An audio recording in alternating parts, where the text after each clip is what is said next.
Hello, fam, and welcome to the Week 5 recap. I have a new special guest with us this week.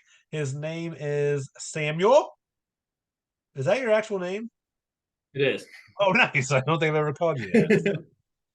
But Sam, good to have you on, and good to see that you're starting off right with the jersey. I mean, EJ started this jersey trend, as he said, and you're continuing it on. I am. I have the Blackhawks jersey tonight as it is the opening night for Blackhawks. Big hope for Connor Bedard coming out. And, just a tip of my cap to Zach, who said it was a football group chat. So I wanted to introduce a little hockey into the situation, even though this is a football podcast. Figured I'd spice it up a little bit. I like it. It's another winter sport. It's a sport where they wear helmets and pads. A lot of Basically the similar, same thing. Football and ice. yeah. And there's goals, like kind of like a field goal that we don't count in our league, but there's things like that. Yeah, Full football on contact, ice. same. I'll take that. There you go. Yeah, there's definitely some concussions given out in that sport too. So Oh, yeah.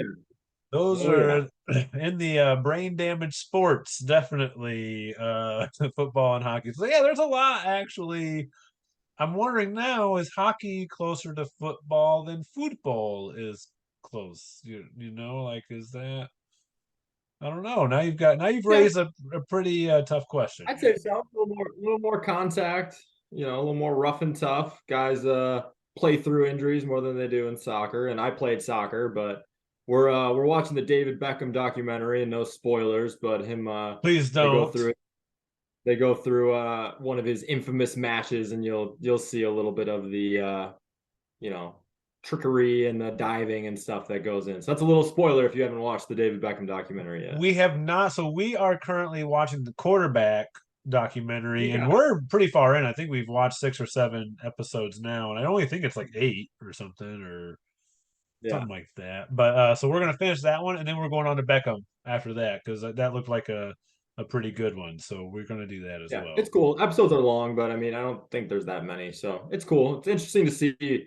plus two, it's like it's the 90s. So it's like you get to see like they have raw footage from like that time. And he talks about the cars and he's like, oh, I spent money on like an M3 and it pulls up and you're looking at it and you're like, I mean, I guess that's a nice car for back then, but like looking at it now, you're like, well, that doesn't really look that cool.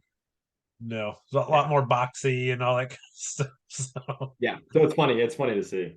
different style. But there was a moment there in I would say the early 2000s where that it's kind of when they came out that Chrysler 300 where that new Rolls Royce look was kind of coming back, and that was a Yeah. little boxy in a sense as well. So that was coming back then, but definitely excited to watch that documentary. We have too many things on our list to watch. I mean, it's like never ending. Plus, there's football every night on both college and NFL for like the next like 50 days or something. Oh, really? Like even on like a Tuesday Yeah, or there's Wednesday? three games on tonight. It's like La Tech, Middle Tennessee, Coastal Carolina versus App State, and then Jacksonville State versus Liberty. Okay. Are they on your three Yeah, screens that are, to your right? it will be. Yeah. I wanted to give you my full attention, but I did bet on the 7 o'clock game. But luckily, the Hawks start at 8, so that will have the front and center screen at 8 o'clock. Nice. And I do see you are in the man cave. And I that's am in where the man cave. that's where Got all my this three happens. screens, my PS5, fridge stocked full of beers just in case. Okay. I think Andy's gonna like to see you have that. Andy always Oh yeah. has a nice beer with him. And I will say that I don't ever drink on this because as probably most of you know, like right after this I go to bed. And so I don't want to have like a beer right before I go to bed. I Oh just yeah. don't feel great. I mean, I feel like I'm becoming that person. I don't know. I don't Gotta know who that calm the person nerves is. a little bit. You're a well-seasoned podcast host here, but all Oh, of of us guests, course.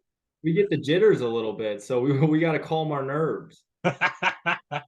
I'm gonna calm it with just a little bit of water as I transition us to the next next thing here.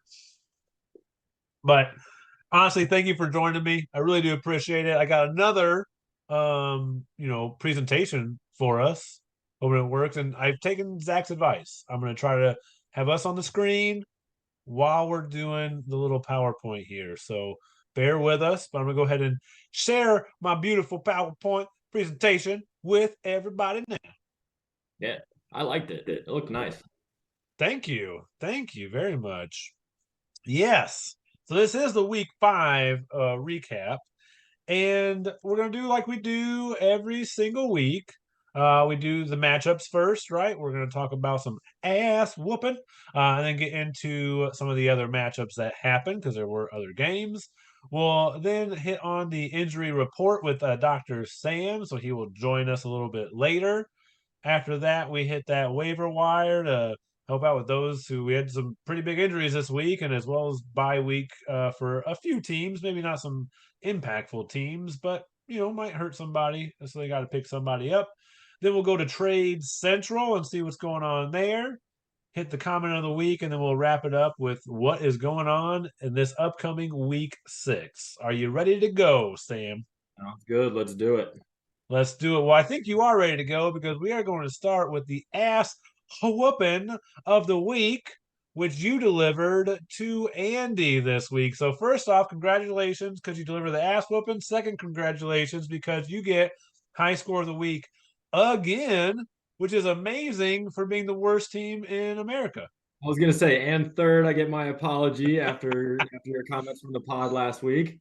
I will say that I realized that it was not last week, but it was or I shouldn't say it's past week, but it was like week 3. I believe you did take home the high score of the week, and then you went right back to sucking ass again, but somehow pulling it out of that ass.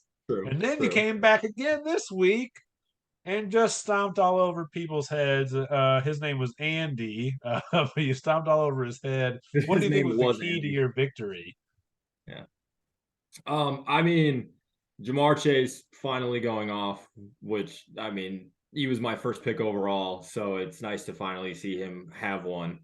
And then obviously Justin Fields. Those two guys combined for half my points. So I Yeah, mean, that's true. it, I mean, it's hit or miss with Justin Fields. I mean, especially in this league, you want a running quarterback, somebody who can run. It looked like they were trying to get him more design runs, like starting some drives off to get him going, which is nice. But I mean, other than that, Pickens balled out for me, and then luckily I had Laporta stashed on my bench. So when Yeah. Fryermuth went down, he was able to kind of fill in there. So Let that's me ask that's you kind of what. this: when Freiermuth comes back, are you changing out Laporta? Probably not early, just with the hamstring. I'll probably give him like a game to see where he's at.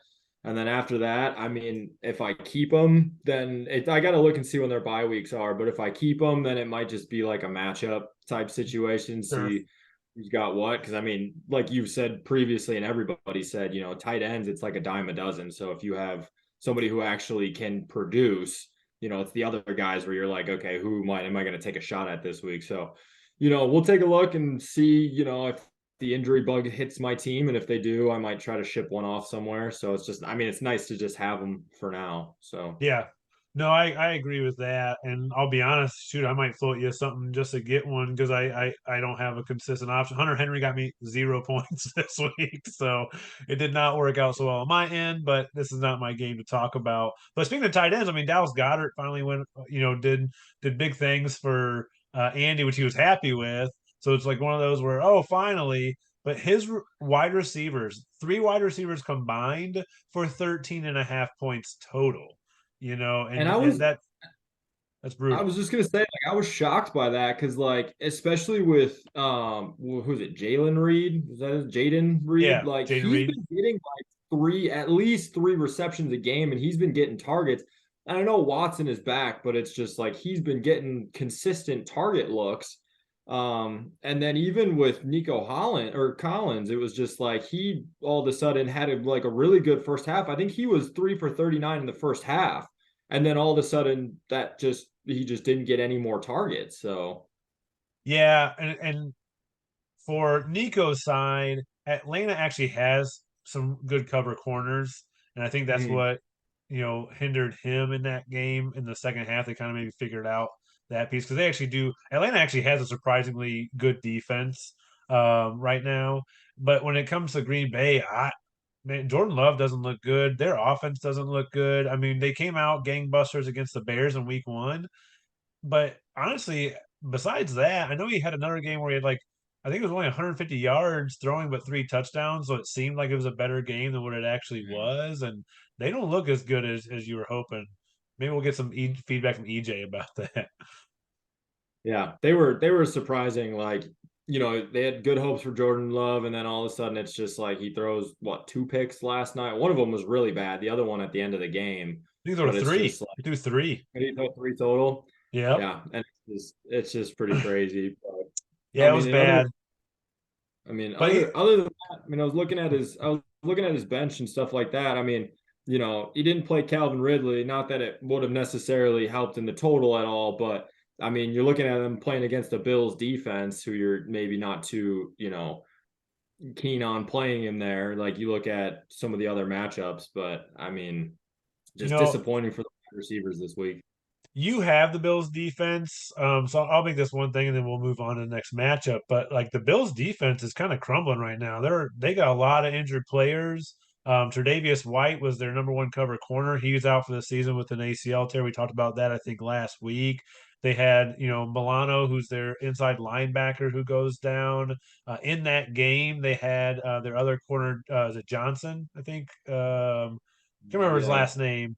Number seven, because I was watching the game, but he went down for parts of that game. It looked like that could have been really bad. They've had some inside linemen go down. I mean, they are truly kind of piecing it together for that defense right now. So they might be a little bit more beatable moving forward, which you made a great move in picking up the 49ers defense that'll CYA for you, over the Bills right now because the Bills are kind of a defense I'm not willing to play in the immediacy now that I see all these injuries because I don't know how it's going to impact them.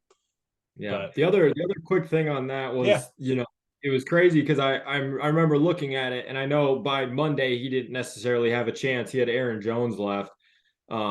But it was like he was trending towards playing and they were working up to a full workload. And then all of a sudden, like I yeah, think a couple before the game, it was just like boom, like no, he's out. And luckily, if this was a tighter matchup, luckily he had Jaden Reed on his bench, so he could have at least given himself a shot. But I thought that was shocking that Aaron Jones didn't really play because even towards the end of that game, like they were still trying to establish the run. I think like they've been hearing everything about like they're not running, and obviously AJ Dillon hasn't been like the guy that they were hoping he would be in the backup. And so, I think there's an upside for Aaron Jones when he does come back.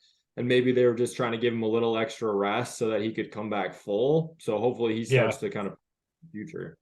Yeah, I would say the same. And that offensive line for Green Bay, I think, has been injured too. Bakhtiari, I believe, is going to be out for the season Done. Yeah. now, and so they're having just some struggles there in Green Bay. And interesting note is I had it in another league, I had Aaron Jones, and I picked up Jaden Reed just to play him when Aaron Jones went out. So we kind of did the same move.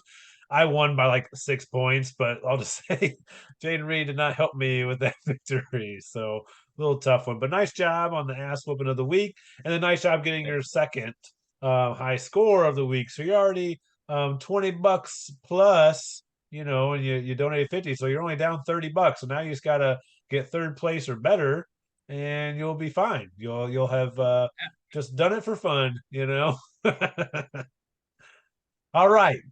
But now we're going to go to a game, which was a little less scoring than yours, and in fact, Allison and Glenn combined would not have beat you this week. So even if they both, you know, tried to Megatron it, it would not have mattered against you. But a little rough go. Anything that you noted from these matchups, maybe for why it happened the way it did, or even moving forward?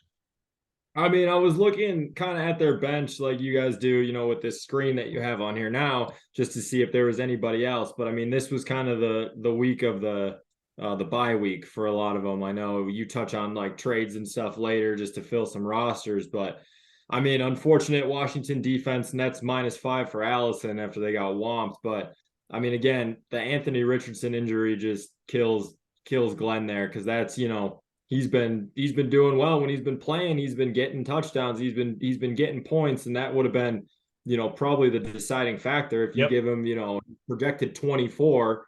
If you put the 24 on there, it would have at least been, he would have won that game. Yep. So I And think it would that's have been a the close, yeah, close matchup still. But you're right. Like your QB going down and then getting you less than 3 points, it hurts bad. yeah.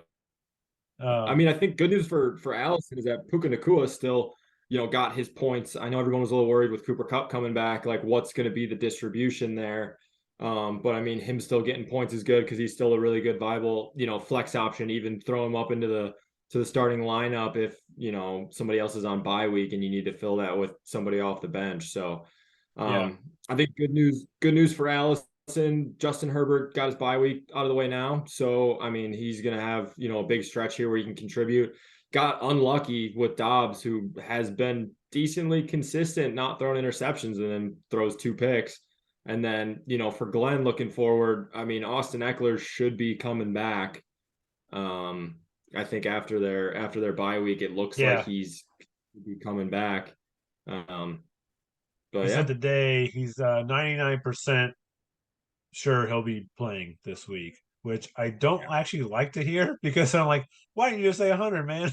But I guess you don't want to give any guarantees. But yeah, I kind of noted the same. It's funny in my notes I have the same exact thing that on Allison's side, good to see Puka still putting up that kind of you have at least a wide receiver two in it going along with AJ Brown, who's your wide receiver one.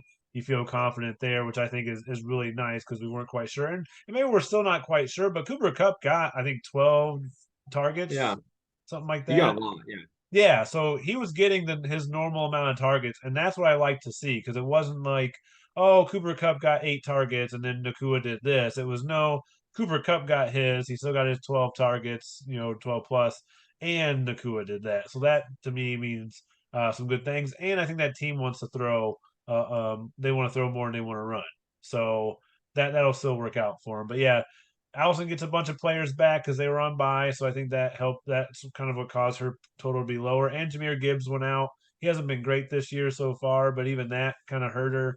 We'll kind of get to that when we are in Trade Central as well. But hopefully, and one last thing before I go, Glenn, dude, you've been hit with the injury bug, and that sucks. And especially when it's almost like T Higgins last year, where it's like injuries, like where the player is playing and then he just injured early. Because that happened, I think, twice with T Higgins last year. Because I had him, I know, and it's hurt you because you're like, I got 0 points from T Higgins in one game because he decided to try it, so he's playing, but then a few plays in, he's like, nope, I can't do it, and he just sits out. And like, well, there goes a player. Like now I don't, now I have zero, and he's been hit with that with Austin Eckler, with Anthony Richardson, as well. Khalil Herbert got hurt, so now he's got to look for a replacement for that as well. So I think that's something that we kind of forget about because it was on Thursday, but that also happened. So Glenn's got a few injuries to take care of here. At least he's got Matthew Stafford tucked on the bench because that's like a Yep, suitable, he's a good fantasy quarterback. Like, they're going to throw the ball around a decent amount. So it's like, yep, at least he's not like trying to stream from the waivers every week, trying to get a guy or like have to give up somebody from his bench or from his roster that he likes to try to get a quarterback. So, I mean, I think, I've been on the other side of this with the real low scoring, but I think like both of these teams have decent benches available to where they'll be able to bounce back. agreed. And I think Matt Stafford will be a good one, especially this coming week. He projects to do well this upcoming week, and he'll be able to cover for Richardson in the meantime. And he's looked good all year. The only thing holding Stafford back from high scores is touchdowns, and he finally got some this past week with Cooper Cup back. So yeah, I think Glenn will do well there. That's a really good thing to notate. All right, let's move on into the next matchup. We had Bob's Bandwagon going against the Cases Aces, and I guess this would have been technically our closest nail biter. I didn't put it down as nail biter because Casey had already won after Sunday was over, and Casey still had another player to go, so I didn't put it down as a nail biter because it was already said and done by that point. But it was a close matchup between the two. Anything that you noted here between Casey and Bob, and what maybe was the deciding factor? I mean, obviously Brees Hall going off for the highest score out of anyone out there. I mean, they're saying he's ramping back up and he should be close to like 100. I don't even think he's at 100% yet, but I mean, he's balling out and having like a really good running back one is huge. And then even Jonathan Taylor like kind of getting back into the spotlight. Hopefully he is starting to kind of go off there. But I mean, other than that, I mean, both teams scored pretty decently. I mean, if you look at the overall scoring for this week, like that's where you want to be. Like you want to be in the, 100s, 110s if you can every week just to try to do that. And I think, both these teams have the potential. Obviously, Bob with Tyreek Hill who can go off for 30 in a snap. Yeah, But I mean, a little bit more disappointing with Derrick Henry. Could have had some more points if that touchdown throw that he went for would have got caught. But I mean, I think both these teams have good potential in terms of their matchup moving yeah. forward. I think, good thing for Bob, he's got Tua on his bench, and they're the highest scoring offense in history for the first 5 weeks. So, I know it gets tough with the touchdown potential because their running backs are solid, but I mean, I think that having that there is always good to have. Yeah, the big plays for them, obviously that's huge in general. But yeah, I think both have solid teams. So I mean, I think both look good. And for me, actually, the thing that's helping Casey out, I mean, they're both 3-2 now, but the thing that's helping Casey out the most, and it doesn't seem like it, is Russell Wilson playing well. Because in all honesty, look at that. Brees Hall, Jonathan Taylor, Devontae Adams, Marquise Brown, Travis Kelsey, Devonta Smith. Like, this is something I don't want. And Amon Ra was hurt. So it wouldn't even have Yeah. been Marquise Brown. Now you say Brees Hall, Jonathan Taylor, Devontae Adams, Amon Ra, Travis Kelsey, Devonta Smith. Like, this was an auto drafted team that the computer just whooped our asses. It feels like he's only 3-2, which is tough because of the injuries and other things that have been weird. But man, if Russell Wilson can continue to play well and you have those players, I'm actually worried about Casey's team. I mean, when I go up against him, he's already my nemesis from last year. My team crumbles when they just see him, apparently. So now I'm even more worried because he's got a great team and obviously took down this victory. And for Bob, even if you put Tua in, it wouldn't have mattered. He was down, but still got a really solid team. Same thing, good stack, and hopefully Derrick Henry gets more run. I think Brian Robinson will be better than what he was. That was a weird game script that kind of was out of Brian Robinson's hands as a running back, so a little tough there, but very well like fought matchup that anybody could have won at this point. All right, now we're gonna go to the next highest score, and Louis got to be so frustrated because he has scored 160 plus 2 weeks in a row and has been second in scoring each week to where he's missing out on the highest score. Yet the man is like 90 points ahead of anybody in our league and just absolutely crushing it. And he put his own son over his knee again, like it was, like he was 10 years old. Oh my gosh. What happened here, Sam? I mean, it's just top to bottom a scary, scary team. And I mean, you and me were talking about this a little bit beforehand. Like I was pulling up the fantasy app and I was looking, and it's like, Louis has 674 points on the season through 5 weeks, right? And that is nobody else has touched 600 yet. EJ is the next closest at 594, and he is almost at 700 total points. And I think the craziest thing about it too is he's the third most points against, and he's still 4-1. So like Yeah. teams are throwing their best at this team, and he is still 4-1, which is just absurd. Like this team, I mean, like you can almost count on, I mean, I don't want to jinx anything, but you can almost count on Jalen Hurts and the tush push to get you a rushing touchdown almost like every week, right? I Yep. mean, they got weapons. Josh Jacobs, Isaiah Pacheco, those guys are almost always good for a goal line touchdown. DJ Moore goes absolutely nuclear. And, it's like if the Bears are going to win games, they're going to throw it to him. Even Adam Thielen had a great game. I drafted Adam Thielen and I dropped him, and he was smart enough to pick him up, knowing that he was going to turn it around as the veteran wide receiver. And he is just you like know, 3 weeks in a he's row or something crazy. yeah, Like, yeah, he's getting points. So, yeah. it's one of those where it's just, And it makes it tough scarier on. because Devon Achan is hurt, which we'll get into, but that just makes Mostert even more valuable to where he'll probably get more points at that point too. And I feel bad for Kyle because I think this is Kyle's best or maybe second best game of the season so far. Kyle would have beat, at least half of us. He'd have beat me, he'd beat Zach, he'd beat a few more as well. Obviously Allison and Glenn, which we already went through, but he got the L because he went up against this juggernaut of Louis' team. And ultimately, for Kyle, I mean, his defense played well. The defenses had a 25-point differential between the two. Cowboys cost. So that's the other thing. Louis scores 164, and his defense cost him points. So it was, Yeah. kind of incredible in that way. And Kyle did what he could. I mean, I like picking up Ertz. I like putting Ertz in that spot. He got him 8. I'll take 8 for my tight end. But yeah, it gets tough to see Latavius Murray having to be a running back too. That's really tough. But he'll get a few players back with this coming week as well. But yeah, just a tough loss overall. But nice job, Louis. Doing great, man, and really impressing in your second season here. I mean, he was impressive last year. I voted for him for number one manager of the year last year, and he's kind of doing it again this year. So nice job, Louis. All right, Kyle, I'll stop the pain right now and go to the next game. Sorry, excuse me. Don't worry, I'll bring it up later too. Don't worry. Oh, okay, sounds good. But yeah, next up we have the Cheesehead champion. So EJ going up against Tyler's FFL Redeem team, and he eked it out as well. So a little just under 20-point margin for victory here. Could have been more, but Jordan Love has not played well, and I think he'll be making a change at QB probably here soon.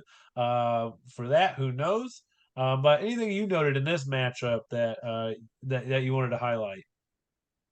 I mean, you already mentioned it in the chat, the wedding gift of leaving Saquon out there for him, but I mean, it wouldn't have mattered with I think he had P Ryan on his bench who only ended up with Yeah, 10.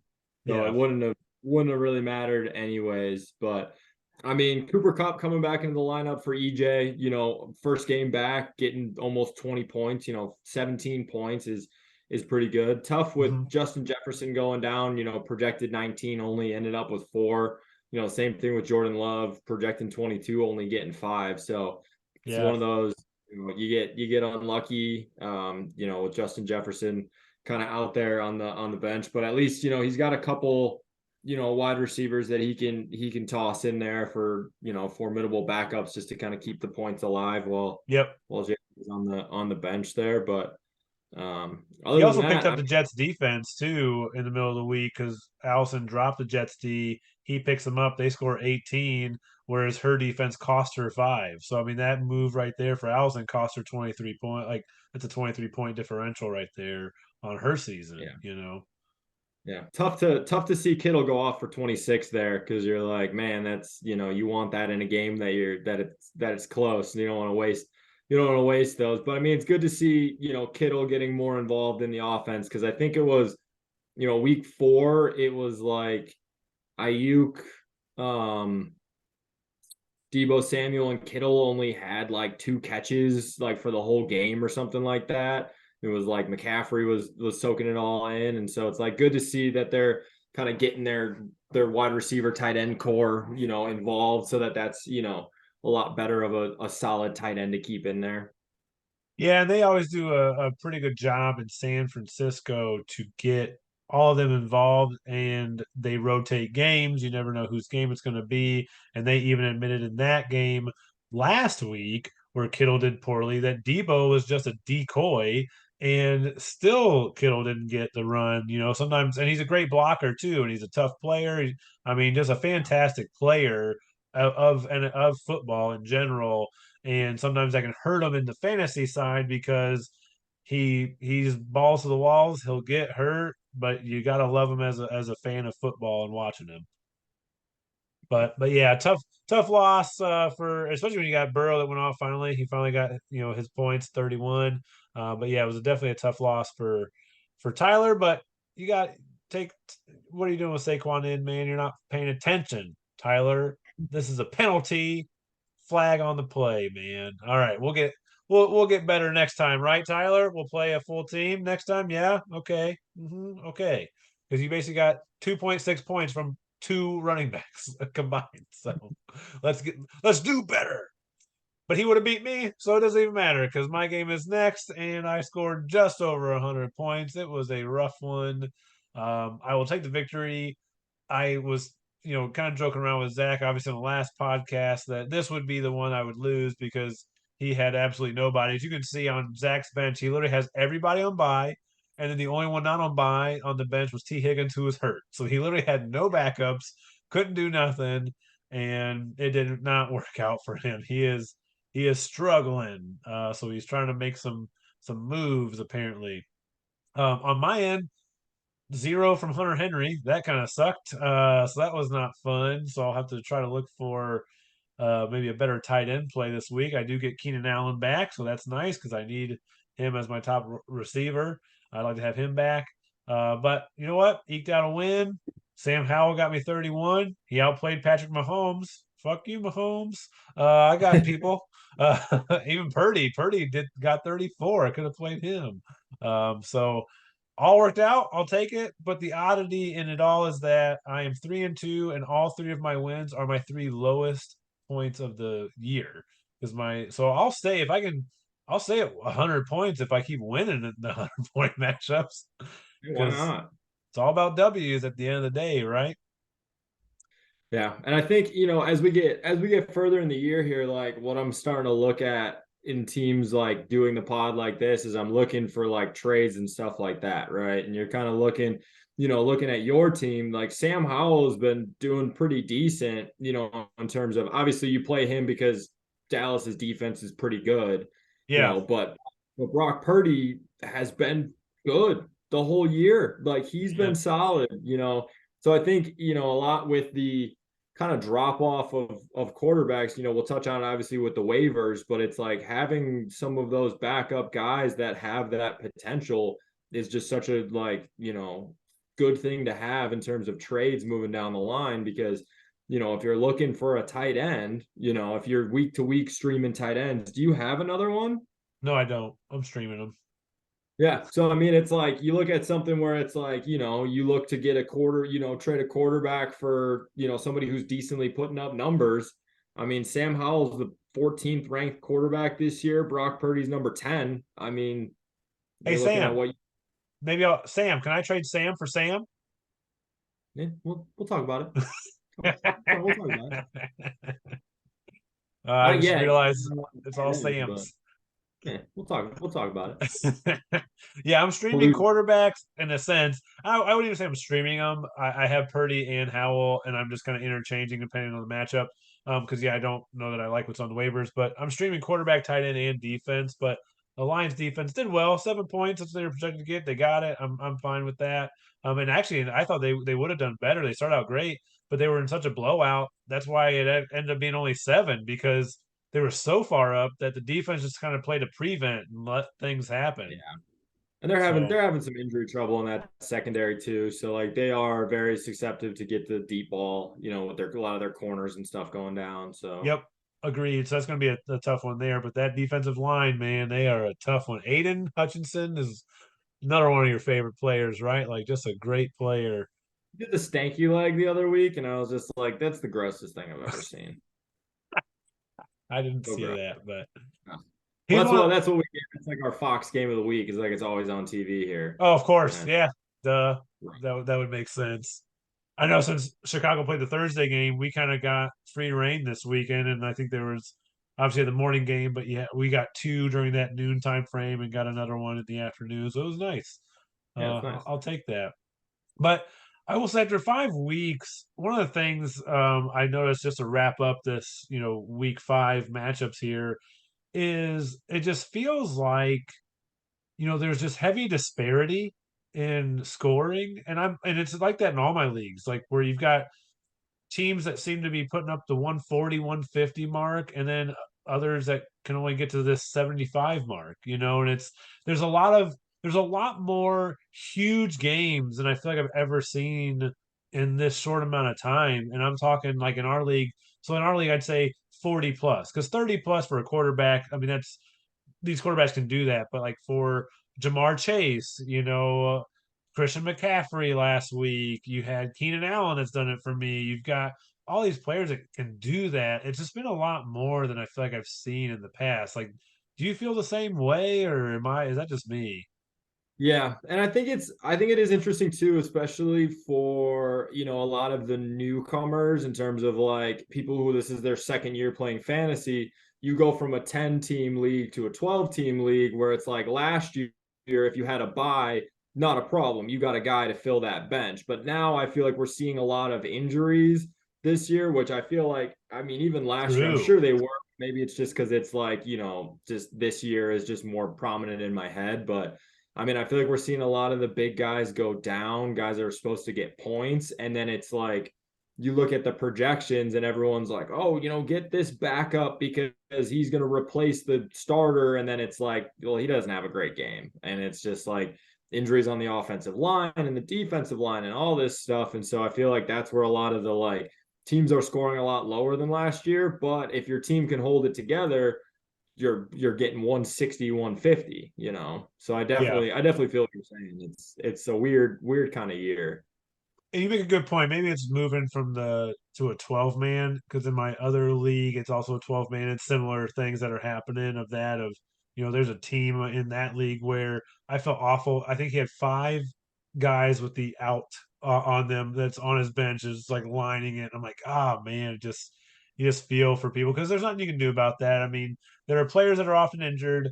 Sorry, Tyler, but Mike Williams, we know every year Mike Williams is going to be injured. However, the good part about Mike Williams usually is that you when he's playing, you leave him in because he can go off for one of these 40, 40 burgers as people call them or whatever. But yeah, Yeah, you've got some of the players like that. But then, yeah, it seems like this year's it's been a lot of them, and the concussions this year it's definitely going trending towards if you get a concussion, you are out that week. Like let's just say right. you're out. And I maybe think it is. Dr. I mean, Sam will I know think it is. more.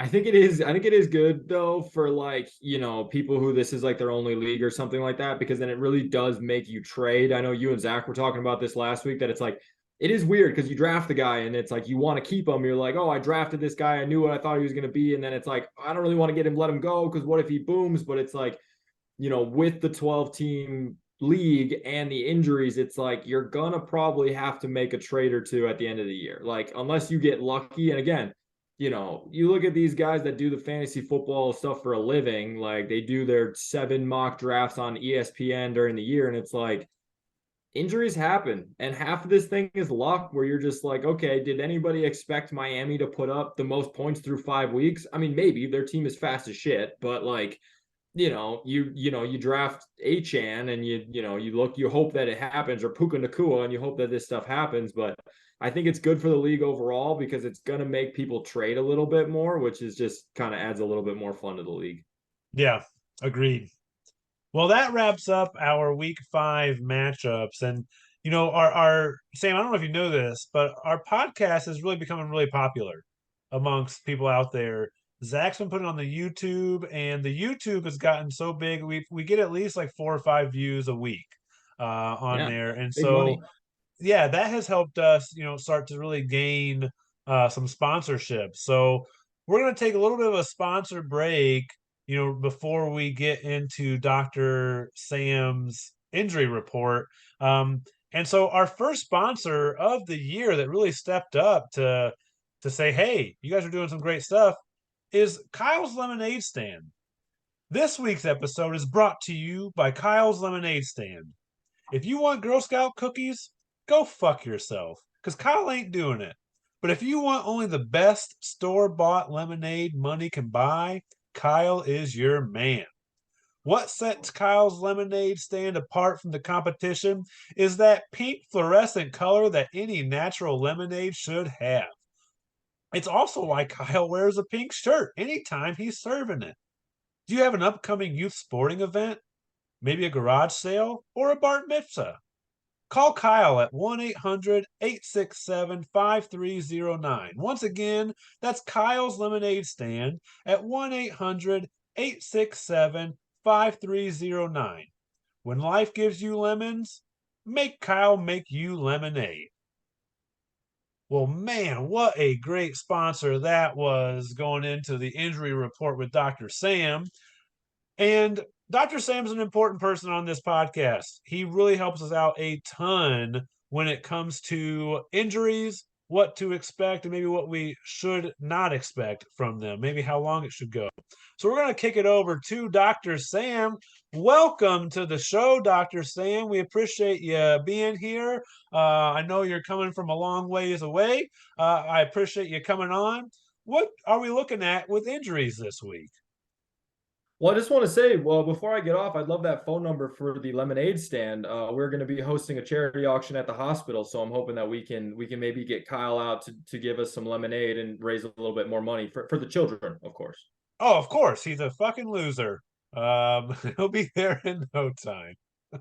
All right, so let's jump into the injury report as you were asking. So, unfortunately, Anthony Richardson, quarterback for the Colts, has sustained a grade 3 AC sprain. Will most likely go onto the IR and potentially undergo surgery. They are looking, I think, at some different options for him right now. Obviously, with the grade 3, similar to what Derek Carr went through, except it is a higher level grade, so more damage to the tissue there. So hopefully he will have a recovery, but likely see him on the IR. Maybe coming back by the end of the year. We'll see how fast they want to progress him, as he is supposed to be the face of that franchise. Daniel Jones, quarterback for the Giants, has what seems to be a neck issue. Looks like their coach kind of downplayed it a little bit. However, this is the same injury he had in 2021. So we'll see kind of what happens with that. Matt Milano, Buffalo linebacker, had a leg fracture, is most likely out for the season, more continuing to decimate that secondary for the Bills. Tank Dell, wide receiver for Houston, left the game with a concussion. And as we're seeing more this year, concussions are being taken a little more seriously. So he may end up sitting week 1 or this next upcoming week, but we are looking at practice plans to see kind of how he is progressing.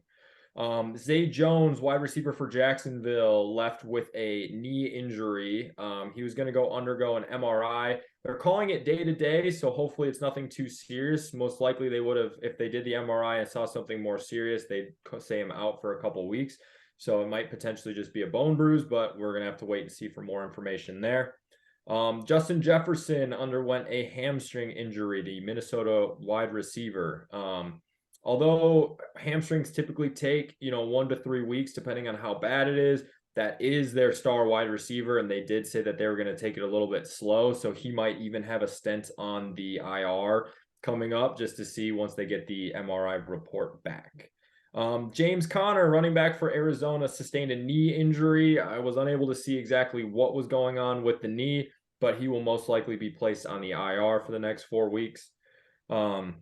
Travis Kelce, tight end for Kansas City, Swifties, plug your ears, had a low ankle sprain, but he did come back and I believe caught a touchdown later in that game. So typically low ankles, maybe a little bit of a dip in production, but typically he'll be okay coming back. It was this Kevontre Turpin, wide receiver for Dallas, had a high ankle sprain. He's going to be out 4 to 6 weeks. Emmanuel Mosley, the DB for Detroit, had an ACL tear, unfortunately, in his first game back from the ACL. So he will be out in that for the rest of the season, who is the Detroit DBs, and that DB room is getting decimated as CJ Gardner-Johnson. He's out for the season as well. Devon Achane, running back for Miami, sustained a knee injury. McDaniels did not give any information on what was going on with that. So we're going to have to wait and see after the MRI goes forward. And then Amon-Ra St. Brown, wide receiver for Detroit, had an abdominal injury, who sat the game out this week. It looks like they said he's going to be able to come back week 6. So typically that's going to be more of an abdominal injury over a hernia, if they're saying that he's looking like he's coming back. So he should be good. Probably a small dip in performance for week 6, but then mostly full go after that, unless there is a setback. And that is it for the week 5 injury report. Well, I appreciate it, Dr. Sam. Thank you for helping us out. Maybe giving us a little bit of insight into the injuries that we might be facing within our own teams to then know what we need to do, especially when they're multi-week, which we had a lot of those multi-week injuries this week, especially to some big time players. So I really do Absolutely. appreciate you hopping on with us. And everybody, be sure to check out Kyle's Lemonade Stand. We sponsored the injury report this week with Dr. Sam. Kyle is, while he is a big time loser, he is also a big time winner, and he does a lot of things to help out with charity. As Dr. Sam talked about, they're having a potential charity event at their hospital that maybe Kyle's Lemonade Stand might show up to. Definitely won't have any Girl Scout cookies, but he'll have some nice pink lemonade for it. So wonderful. Thank you again, Dr. Sam. We look forward to hearing from you next week. Now let's move on to the waiver wire. All right, Sam. Well, hopefully you got some good info from Dr. Sam there and to make some really informed decisions on what you're going to do on the waiver wire this week. I'm going to move our heads over this way, everybody. So we're going to start like we always do with the waiver wire quarterbacks. I literally have a list of the quarterbacks in free agency that look to potentially start. Any of them that you are interested in? Not particularly. But I mean, if you had to pick, I mean, I know Gardner Minshew isn't really projected to have a greatest week on this list, but I think he is potentially one of the best backups in the league there. Yep. Um, and it seems to me that, Indianapolis is not in tanking mode. Like they're trying to win games, and he came in and was able to kind of run that offense because he's had to do it already.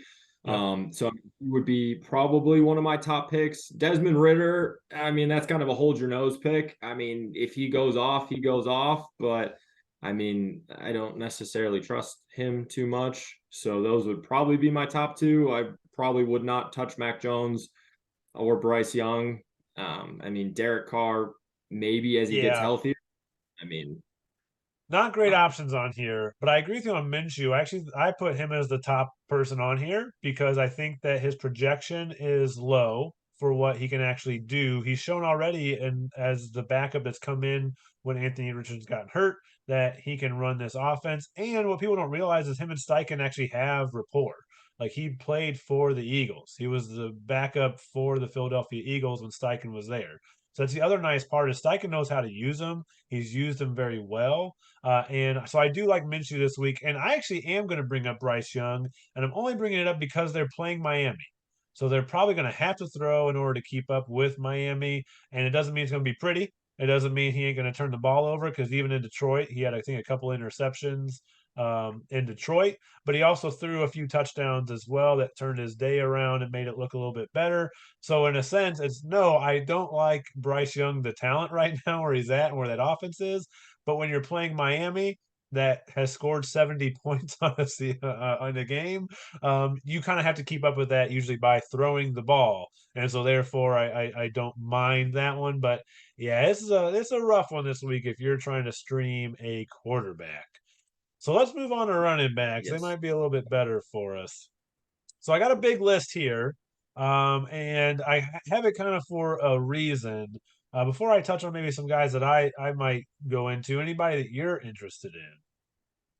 Amari DiMercado after James Conner goes down. I mean, they've been running the ball decent. I know James Conner is kind of a workhorse, but he seems to be he's currently in this updated list like the highest projection since that injury for this week. Yeah, Um, and I don't know other if I got than it too that, early because maybe I got it. I got it this morning, but you're right. His projection I thought was very low based yeah, on what is going to need to happen. So if you're he's the saying that number now one. he's at the top of the list, that makes sense to Yeah, me. yeah, he's the highest projection, and then obviously Deontay Foreman. I mean, you're basically hoping that he gets more touches depending on what happens with Herbert and his injury. But I mean, I didn't Yeah. necessarily mention or mark down too many of these guys. I mean, it's kind of the same as the tight ends. You're hoping for an explosive play here or there, maybe a touchdown to get you some points. You hit the same couple guys that I would have talked about. I think I was gonna I wanted to why the list is so long because I wanted to make sure DeMercado and Keontae Ingram were on it. Ingram is still injured, and so I don't know if he even comes back, especially if Keontae Ingram is out again this week. Who else is going to take the ball in the backfield? I know it's not a great matchup against the LA Rams, but at the end of the day, who else is going to take it? So I think DeMercado is the number one. Deonta Foreman, I don't mind. It seems like Khalil Herbert might be out at least a week, if not two. Roshan Johnson was in concussion protocol. He may come back because that was a Thursday night game, and they're playing, and so he's got some extra time for it. But Foreman could work out for that. And then again, like we say every week, pick your poison of your backup running back. So if you have that opportunity where you've got a player that's out, a running back that's out, and you can put him on your IR, I would always suggest put them on your IR and then pick up somebody off of the free agency. You just never know what's going to happen with, as we've seen with all these injuries happening. You could have rolled the dice and hey, you picked up the right guy in the right time frame. So, so yeah, you hit on same guys I would have. So let's move on to wide receivers then. Got a few on here that I like as well. Anybody on here that you might be interested in taking a look at? So my top two would be KJ Osborne and Curtis Samuel. I think Curtis Samuel gets receptions. I don't think he's necessarily like a touchdown guy, but I think he is consistent in terms of getting receptions and some yards. Obviously with Osborne, he is going to get probably more targets now with Justin Jefferson out. And then back to kind of the point that you had, it's a take your pick between Jonathan Mingo and DJ Chark, right? Like you said, Miami, you're probably going to be down. You're going to need to throw the ball around. You're just hoping to pick the right one that gets in the end zone that day. Yeah, and I don't know enough about Miami's defense to know should you go for Chark, who's more of a big play guy, or should you go for Mingo? I think you got to do your research there. Wandale actually got a lot. He was a PPR monster, kind of like Curtis Samuel. Him and Wandale are getting targets, but they're not as high value. But they're still getting a lot. And yeah, Samuel got a lot of targets in that game and got a lot of balls thrown his way when I was watching it. And even potentially Darnell Mooney. I mean, Justin Fields, as you know, is looking good. He's throwing the ball well. Darnell Mooney is the number two wide receiver there. I don't see DJ Moore continuing to have 200-yard games, and so it's got to go somewhere else too. But so he might even be somebody you might be interested in. But a few good options here in the wide receiver realm this week in case you need somebody to cover for a bye or cover for an injury. We're going to move on to the last spot, which would be tight ends, our favorite thing to talk about here. Anybody that you might be interested in? Oh, geez, I'm just looking at this list for the first time. I mean, you guys talked about it before, but I mean, maybe Cade Otton because you're hoping that they get him more involved. I think he was supposed to take a step up this year. Um, I mean, Logan Thomas also might be my other one that I'd think about. Yep. In terms of the Atlanta tight ends, I mean, you finally saw Pitts get targets for the first time this year, but you don't know with Desmond Ritter or what the game plan is that going to continue. So, Right. so those are the ones in terms of, and I think I drafted Okonkwo, I think, and then I Yeah. dropped him. So, I mean, I don't know. Again, it's kind of a take your pick. I would take a look at the matchup, right? See which team is most susceptible to tight ends in terms of, giving up yardage. Do a little research, maybe see who pops up on there. I mean, that'd be what I'd Yeah. go with. Yeah, and I think, the only thing I would note is that Dalton Kincaid left with a concussion for Buffalo. I don't know what Dawson Knox's injury is, but he's listed as questionable. I didn't look into that. But let's just if Dawson Knox plays, but Dalton Kincaid does not, Knox might be a good one to throw a dart at as well, just because he's going to get more opportunities in that tight end role. So he might even be a good one. But yeah, take your pick. I like Logan Thomas this week. I think you hit on Kate Otten. You hit on the same ones that I liked as well. So we're pretty in sync this week. So we're gonna say bye to the waiver wire and move right on Yeah. into Trade Central. So we didn't have Real anybody. real quick, I was looking Yeah. at trying to see what the injury was. It looks like Knox had a wrist injury. Okay. And he said it says if neither are able to play Sunday against the Giants, Quentin Morris is next up on the depth chart. And I was looking for him on the waiver wire, and I don't even think I see him. Yeah, I'm guessing they're probably assuming that those guys are playing, not even putting points towards this guy that we don't know. Yeah, I don't even see him like anywhere on this. Like, oh, he's way down at the bottom. Okay. Oh, So there you pencil that go. in. If you're really looking for a tight end, Quentin Morris may be your guy if the injury report comes out on Thursday that they're not Yeah. playing. Yeah, we'll see. I don't know about that, but anyways, all right. Well, let's get into the trade central. So we didn't have anybody. Nobody sent me something that they're trying to trade or what they're even trying to look for. You can always do that too. So even if it's not like, hey, I'm trying to trade away this guy, maybe you got somebody that you looking for. Like, hey, I'm looking for a wide receiver upgrade, or I'm looking for something. Please feel free to send it out to me. I'm renaming it to Trade Central for that purpose of like we got trades that do happen. We have people that you might want to trade, so we'll throw them out there. Or you might be looking for somebody and say, hey, throw this out to the league so everybody knows.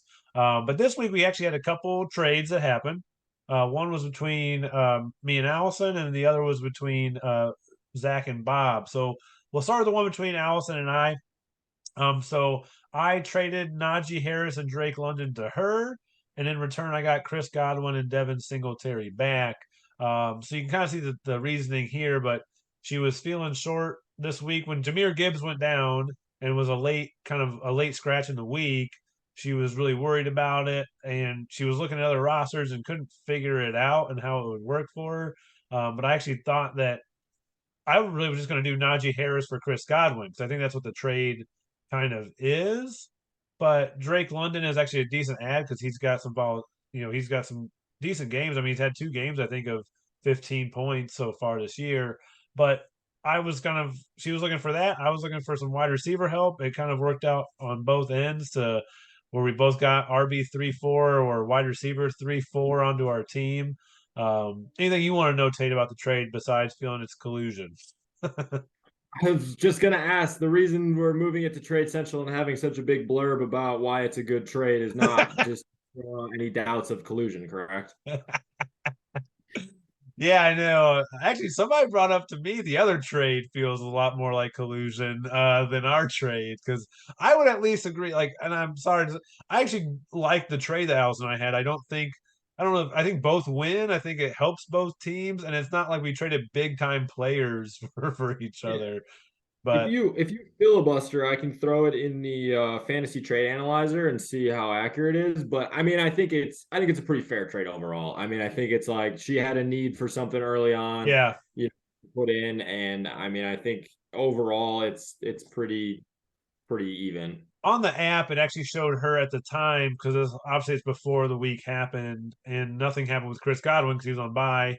But it showed it at a lean towards her slightly, like it was like an 81 to 79 in it when we did the trade, leaning towards her for that one. But yeah, that was why it happened. Is she was looking for running back help. I was looking for some wide receiver help to get more depth there with my issues with, you know, kind of lacking upside. And I don't think Chris Godwin gives me much upside, anyways. But I think he does help. So I feel like I got a good return back for Najee and Drake London. I already released Devin Singletary, so he's already, as you noticed, he was in that free agent pool. So really, it was Najee Harris and Drake London for Chris Godwin in the end. But had to let somebody go, and it ended up being Devin Singletary. Um, Yeah. but we'll move on to the other trade unless you've got anything else to add for ours. But No, it um, said it said do not make this trade, but I don't really know which one it was saying do not make the trade for, oh, and I we just moved on from that. yeah. But the next one is this happened middle of the game on Sunday, which I think was the surprising part to me. It wasn't even like we had waited. It was middle of that Detroit game. This trade went through, and it is Bob trading away Josh Reynolds to get T. Higgins.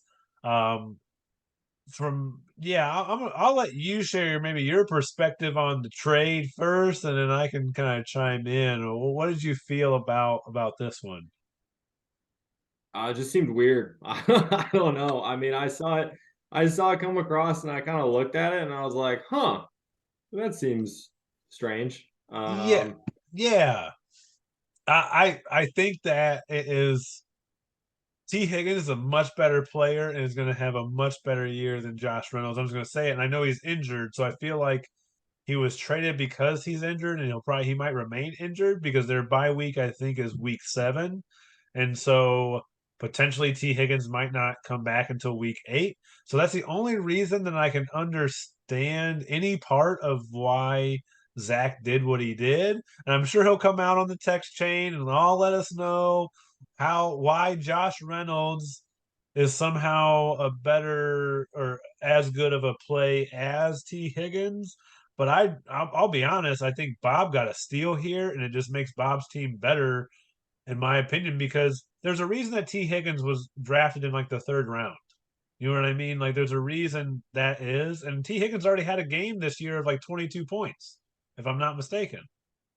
Yeah, and I think, I think it is tough backing up, Jamar Chase, who's going to get the most targets in that game. But like you said, he is a wide receiver too. And like Josh Reynolds, like you had told me earlier, it's like who is going to get the touches. It's similar, like Detroit is similar to San Francisco in the fact that it's like you don't really know who's going to go off that day. And it could be, Laporta, it could be Amon-Ra when he comes back, like it could be a running back game.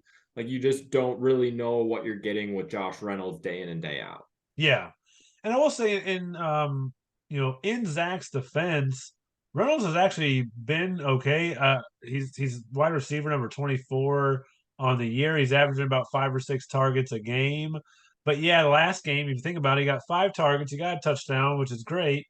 And he ended up getting 15 and a half points on the day, but Amon Ra wasn't playing.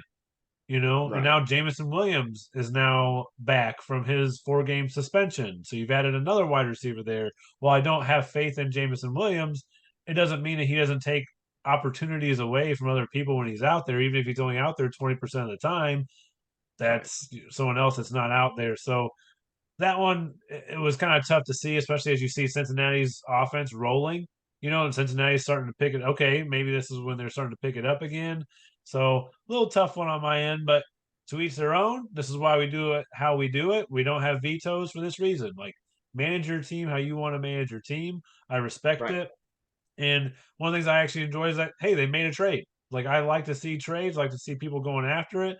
This is maybe Zach just taking a stab and saying, you know what, I believe in Josh Reynolds. He's got a good connection with Goff, which they do, and we'll see how that rolls. But those were a couple trades that went through this week. Hopefully, we Well, see some are more. you looking for anything? Throw it out Um, to the are you in the market?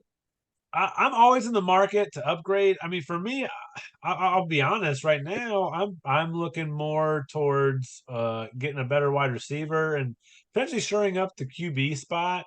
It's funny because the Mahomes thing, and I know Zach's willing to trade him. I just feel like he's asking too much. I'll be honest with Zach. Like I just think it becomes too much to where like I've even offered things where I'm like I don't even know how comfortable I am offering that, and even that has been on his end of like not really being worth it. And for me, you got to really evaluate where Mahomes is at right now, where that team is at. They don't have, I mean, especially if Kelsey's now hurt, like that's even worse.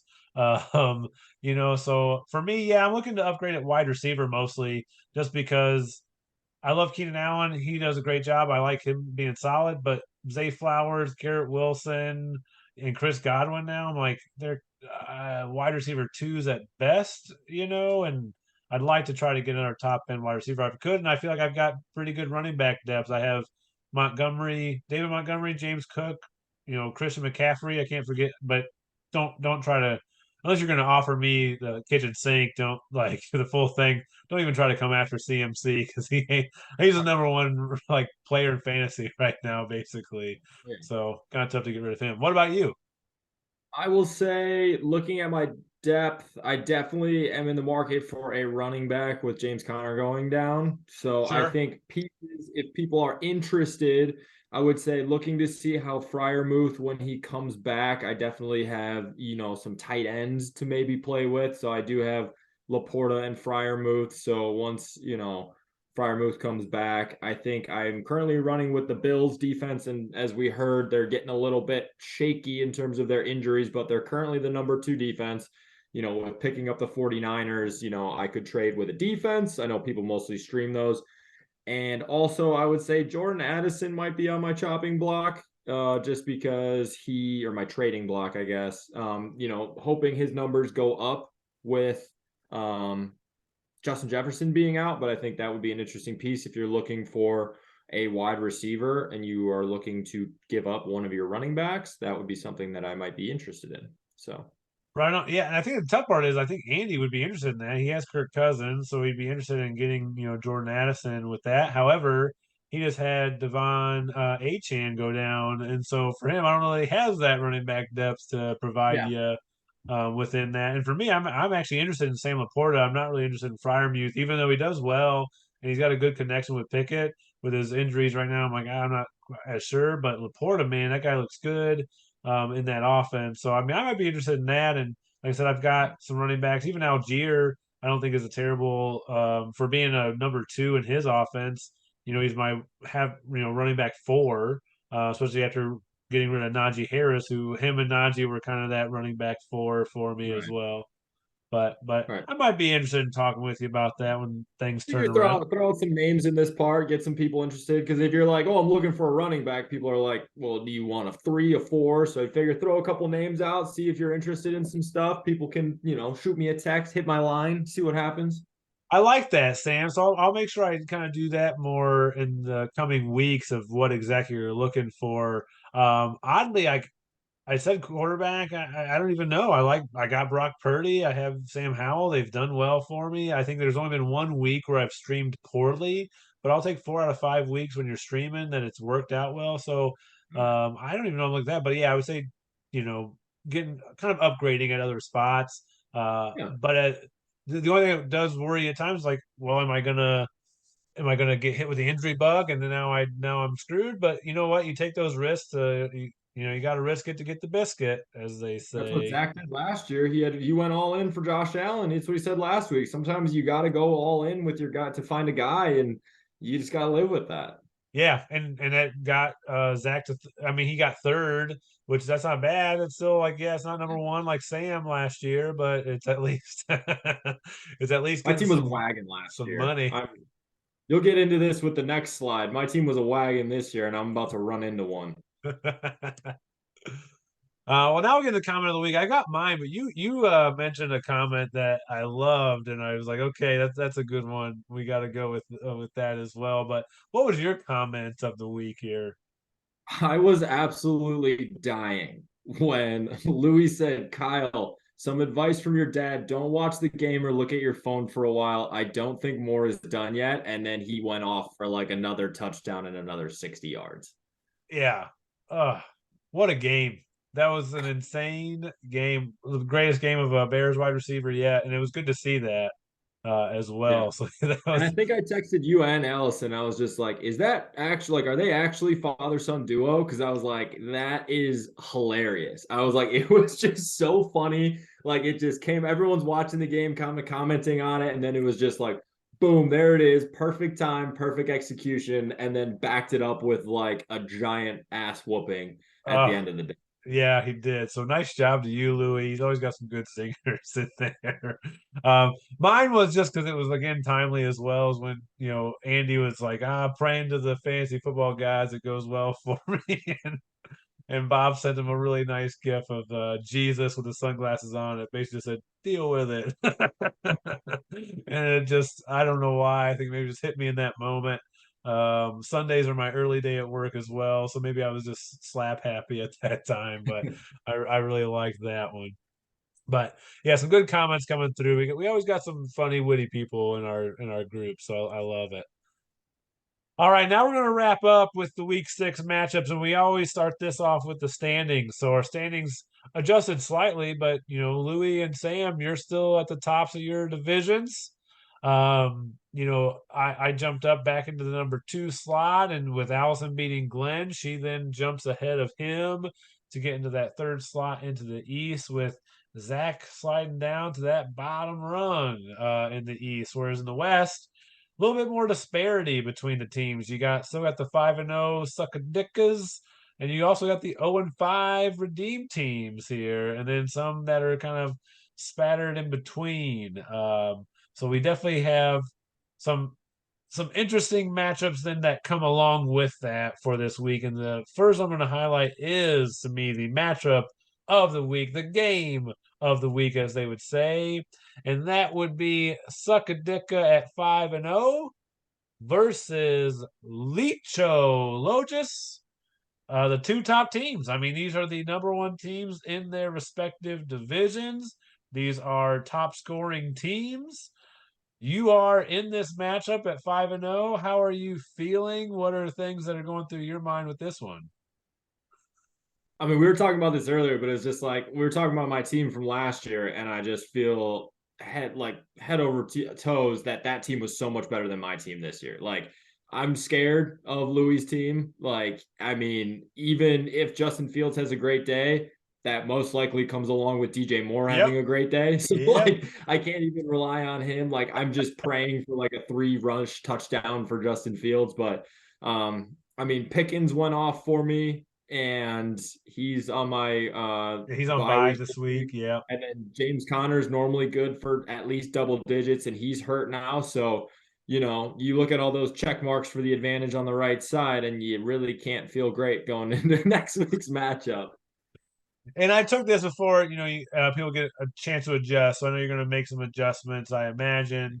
It's almost kind of tough to adjust the Bills defense out, though, and you're facing the Giants, who look terrible, and Daniel Jones might not even be their Yeah. quarterback. So it's kind of even tough to take the Bills out, even though they're a little bit depleted. But, they're one of those teams that can keep rolling people out there, with that D, kind of like Dallas does. I know Dallas got spanked by the 49ers, but Dallas got hit with another injury with Van Der Esch. I mean, I think he might be out for the season potentially or something. He's got some It's neck his issue. neck. So they're looking Yeah, so I at what's mean, going on with his neck.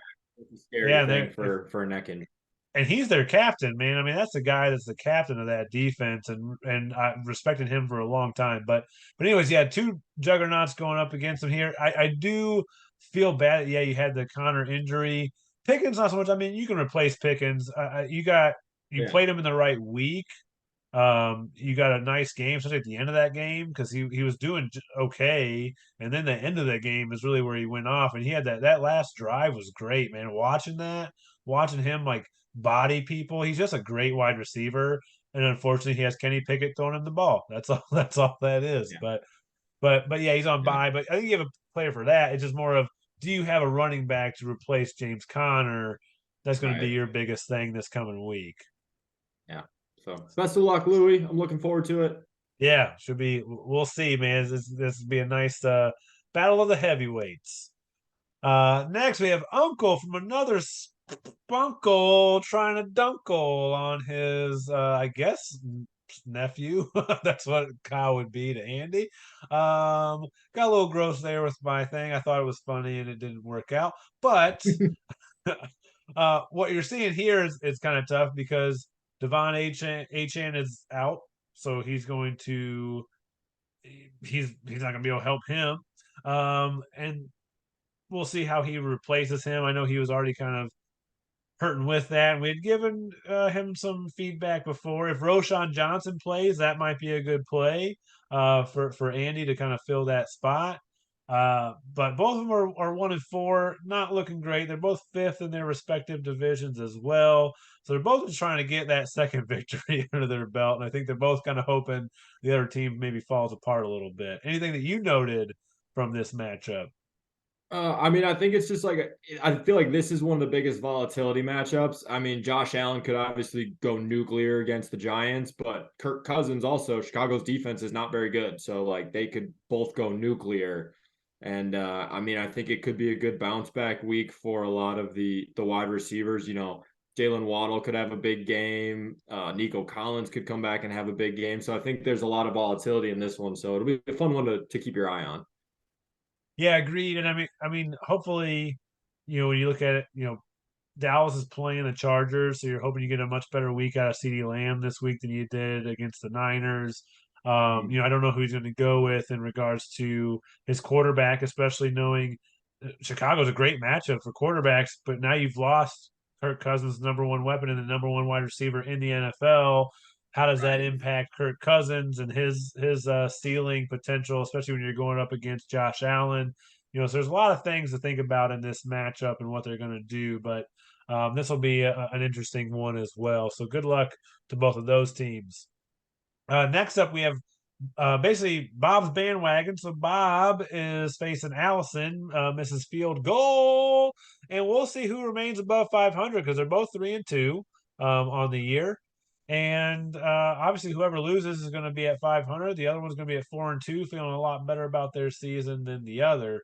Allison does have more players coming back, so her projected total in this is way lower than what it'll actually be because she'll have Justin Herbert going in. Najee Harris is on bye.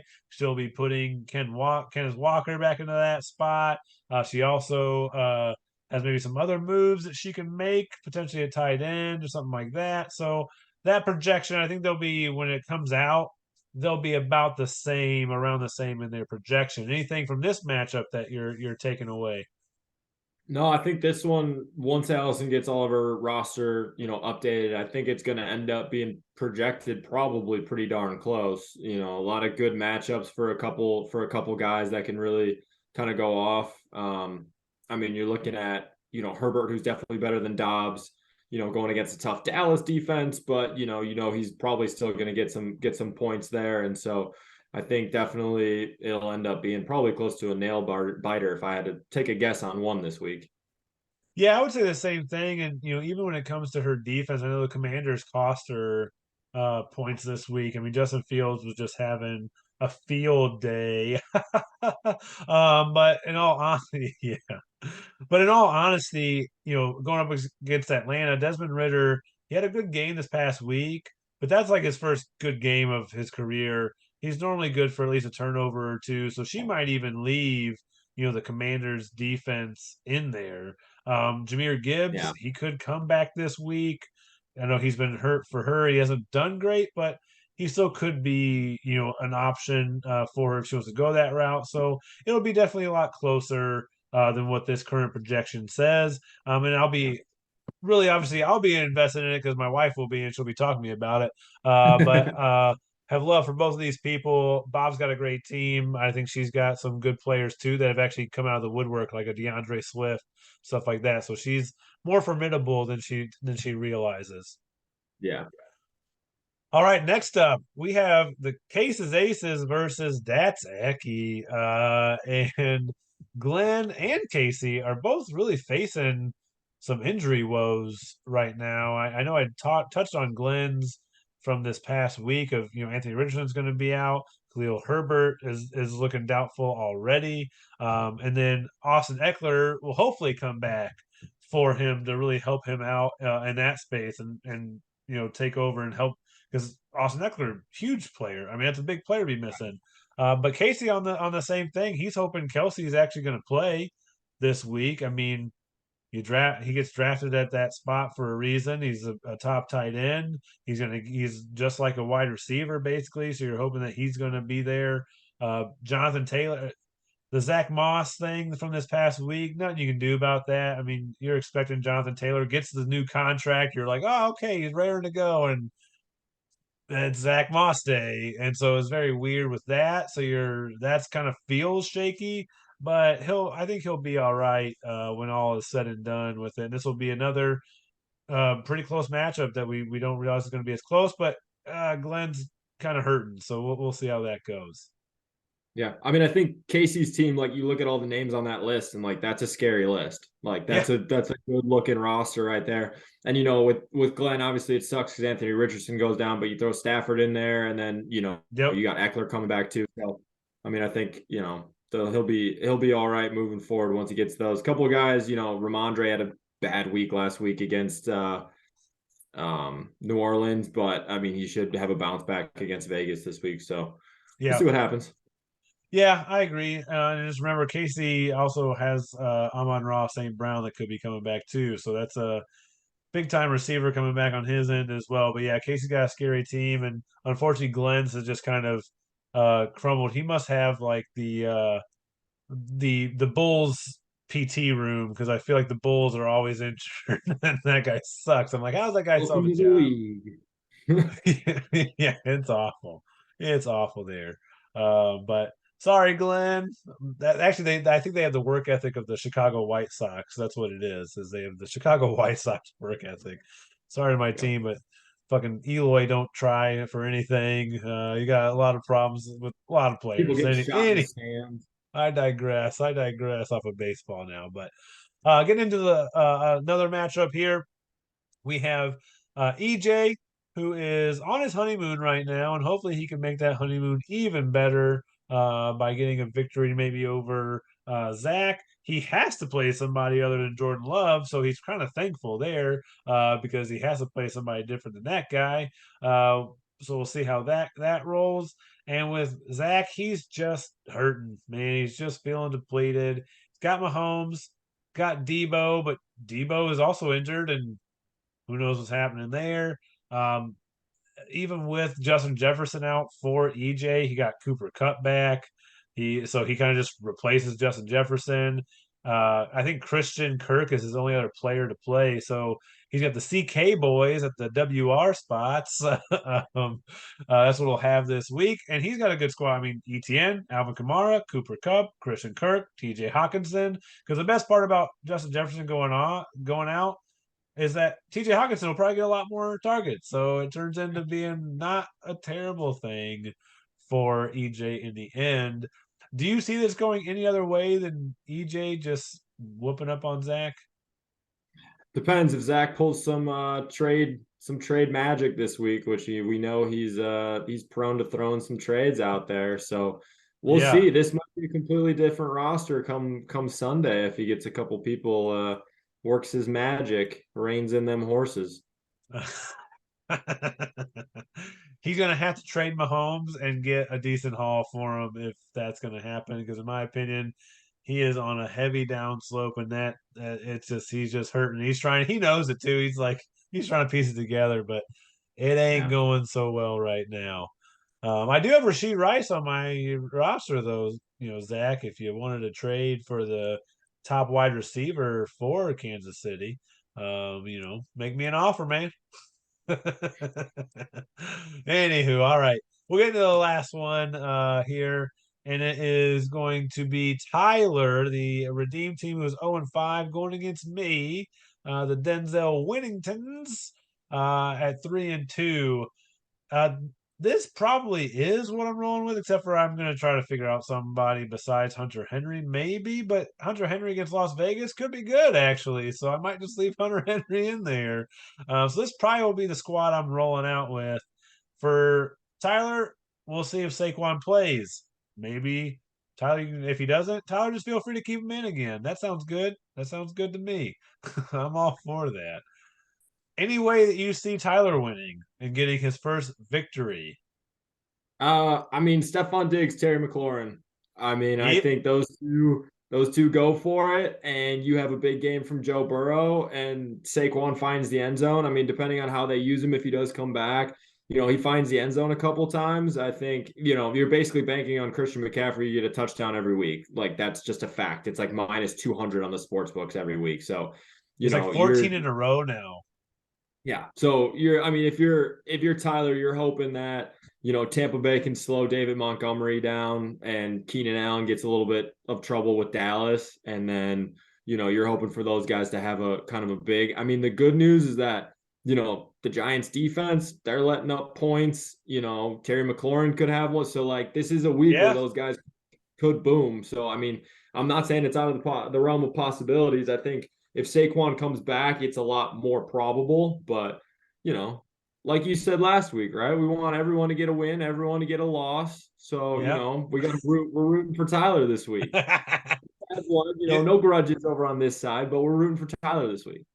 If I lost to Zach last week, I'd have been upset. If I lose to Tyler this week, I'm not going to even be upset. I just can't be.